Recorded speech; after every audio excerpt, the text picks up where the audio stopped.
రంగారెడ్డి జిల్లాలో దారుణం జరిగింది. ఆమనగల్లు మండలం పునిగోనిపల్లి తాండాలో రామ్దాస్ నాయక్ అనే వ్యక్తి తాగిన మైకులో భార్య పిల్లలపై కత్తితో దాడి చేశాడు.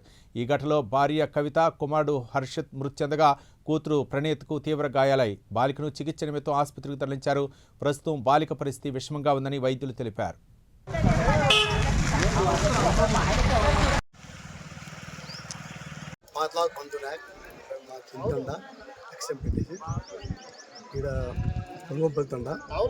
మర్డర్ జరిగింది. ముగ్గురు వాళ్ళ భర్త ఆ రోకల్ బండతోటి నిందుడు చంపిండు.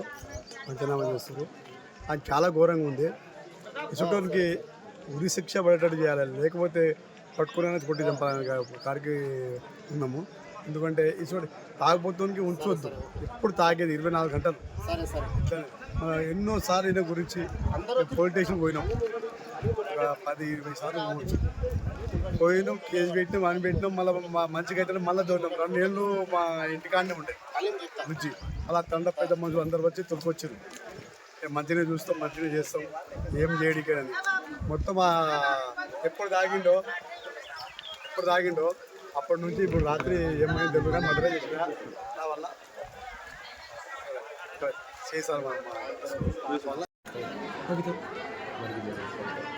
ఈ పులిగోనిపల్లి తండా గ్రామంలో రాత్రి ఒక బాధాకరమైన విషాదకరమైన సంఘటన జరిగింది.